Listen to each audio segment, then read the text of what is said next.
প্রিয় শিক্ষার্থী বন্ধুরা, তোমরা তোমাদের শিক্ষার সমস্ত তথ্য জানতে এবং সকল সমস্যার সমাধান জানতে এখনই জয়েন করো আমাদের ফেসবুক গ্রুপে। ফেসবুক গ্রুপের লিংক দেওয়া আছে ডিসক্রিপশন বক্সে। আসসালামু আলাইকুম, সবাইকে ওয়াইস পয়েন্টের পক্ষ থেকে স্বাগতম। আমরা এনসিটিভি বা আমাদের শিক্ষা বোর্ড থেকে আমাদেরকে একটা নির্দেশনা দেওয়া হয়েছে বা সকল স্কুলকেই নির্দেশনা বা সিলেবাস দেওয়া হয়েছে। সেই আলোকেই কিন্তু আমাদের পরীক্ষাটা অনুষ্ঠিত হবে, ফাইনাল বা বার্ষিক মূল্যায়ন যেটা, সেই আলোকে আমাদের পরীক্ষাটা হবে। তাহলে চলুন দেখে নিই আমাদের পরীক্ষাটা কিভাবে হবে বা কি কি নির্দেশনা আমাদেরকে দেওয়া হয়েছে বা আমাদের সিলেবাসটা কি দেওয়া হয়েছে। আচ্ছা, তাহলে এখানে আমাদের প্রশ্ন প্রদানের করণীয় বা লক্ষণীয় এই অংশটুকু, এই পয়েন্টগুলো, এই প্রত্যেক পয়েন্টটা আমাদের যে স্কুল টিচাররা আছে তারা এটাকে ফলো করবে। আজকে যে বিষয়টা নিয়ে আলোচনা করবো সেটা হচ্ছে জীবন ও জীবিকা নবম শ্রেণী।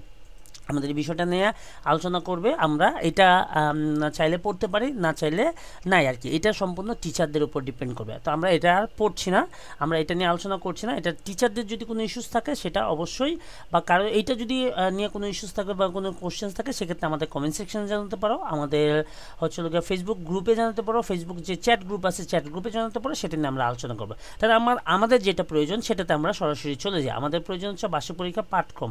আমাদের যেই সিলেবাসটা দেওয়া আছে সেই সিলেবাসটা নিয়ে আমরা একটু আলোচনা করবো। সেটা হচ্ছে গিয়ে কী কী দেওয়া আছে দেখো, এখানে দেওয়া আছে হচ্ছে গিয়ে আর্থিক ভাবনা, এই চ্যাপ্টারটা দেওয়া আছে। পৃষ্ঠা হচ্ছে গিয়ে 1 থেকে 29 পৃষ্ঠা। তারপর উদ্যোক্তা হিসেবে যাত্রা 30 থেকে 60 পৃষ্ঠা। স্বপ্নের ক্যারিয়ার সাজায় 61 থেকে 90 পৃষ্ঠা। এই পর্যন্ত হচ্ছে গিয়ে আমাদের এবার সিলেবাস। এই সিলেবাসের আলোকে আমাদের কি হবে, পরীক্ষাটা হবে। আচ্ছা, মূল্যায়ন কাঠামো হচ্ছে 30% শিক্ষণকালীন বলতে হচ্ছে গিয়ে তোমাদের যারা তোমরা চিন্তা করতেছিলে যে স্কুলে গিয়ে কী লাভ, স্কুলে কোনো কিছু হয় না, পড়াশোনা হচ্ছে না, এই বিষয়গুলো আমাদের দরকার নেই। তাদের জন্য আসলে দুঃসংবাদ, তোমাদেরকে মাস্ট বি স্কুলে যেতে হবে। স্কুলে গিয়ে তারপরে তোমাদের কিন্তু এই 30%-এর কাজ বা এইগুলো কিন্তু তোমাদেরকে, এই মার্কটা কিন্তু তোমাদেরকে উঠাই নিয়ে আসতে হবে। আর সামষ্টিক হচ্ছে লিখিত পরীক্ষা 70%, নট 70 মার্কে কিন্তু পরীক্ষা হবে না। পরীক্ষা 100 মার্কে হবে, তার উপর তুমি যা পাবা তার উপর তাকে 70 কাউন্ট করা হবে। তাহলে আমরা দেখে নিই শিক্ষণকালীন মূল্যায়ন আমাদের কী কী থাকতেছে। অ্যাসাইনমেন্ট থাকতেছে, ব্যবহারিক কাজ থাকতেছে। অ্যাসাইনমেন্ট পাঠ্য বইয়ের 6 থেকে 7, 23 থেকে এইগুলো একক কাজ, এগুলোকে বইয়ে দেওয়া আছে এবং বইয়ের আলোকে তোমাকে কমপ্লিট করতে হবে।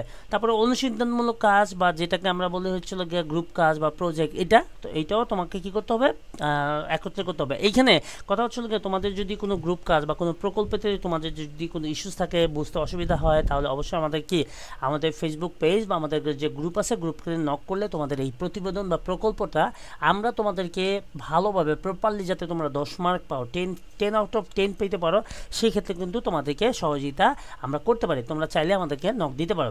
তারপর হচ্ছে শ্রেণীর ক্লাস। শ্রেণীতে তোমাদের যেসব কাজগুলো থাকে, দলগত কাজ, এক কাজ, বক্স পূরণ, ছক পূরণ, এগুলো তোমরা কি করতে পারো, তোমরা আমাদের ওয়াইস পয়েন্টের জীবন জীবিকার যে ভিডিওগুলো আছে তোমরা ওইখান থেকে দেখে কিন্তু তোমাদের বক্সগুলো তোমাদের মতো করে তোমরা ফিল আপ করতে পারো। আচ্ছা, তাহলে আমরা এবার চলে আসি। আমরা এই 30 মার্কস আমরা আমাদের স্কুলে না গেলে কিন্তু এই 30 মার্কস আমরা কখনোই পাবো না। তো আমাকে স্কুলে যেতে হবে, স্কুলের টিচাররা যা বলে সে অনুসারে আমাকে কী করতে হবে, পরীক্ষাগুলো বা ক্লাসগুলো অ্যাটেন্ড করতে হবে এবং অ্যাসাইনমেন্টগুলোকে করতে হবে।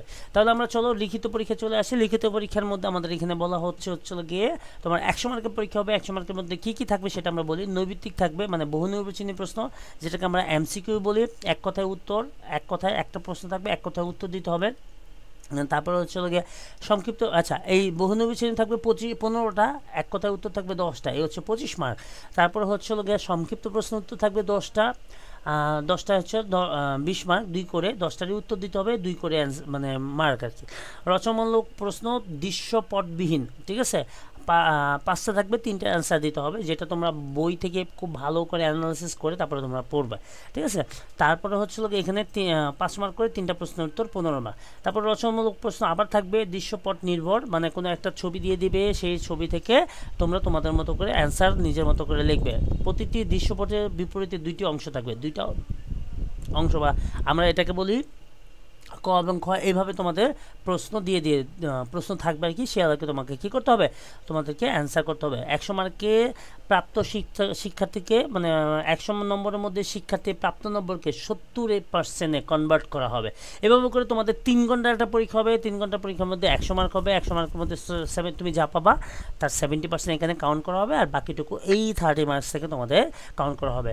তোমরা এইরকম প্রশ্ন পদ্ধতি সম্বন্ধে জানতে বা বিভিন্ন কোনো ইস্যুস যদি থাকে সেক্ষেত্রে তোমরা আমাদের ফেসবুক পেজে জয়েন করতে পারো, এবং ওইখান থেকে তোমরা তোমাদের কোনো ইস্যুস থাকলে আমাদেরকে জানাতে পারো। এবং আমাদের পরবর্তী সাবজেক্টের ভিডিওগুলো পাওয়ার জন্য তোমরা আমাদের চ্যানেলটাকে সাবস্ক্রাইব করে রাখতে পারো, এবং ওইখান থেকে তোমরা পরবর্তী ভিডিওগুলো বা প্রশ্ন পদ্ধতি কেমন হয়, প্রশ্নের আগে আমরা কিছু ডেমো কোয়েশ্চনস দেবো, কিছু ডেমো কোয়েশ্চনসের সলিউশন থাকবে, এইগুলো নিয়ে তোমরা কিন্তু তোমরা আমাদের সাথে কানেক্ট থাকলে কিন্তু তোমরা এইগুলো খুব সহজে বুঝতে পারবা।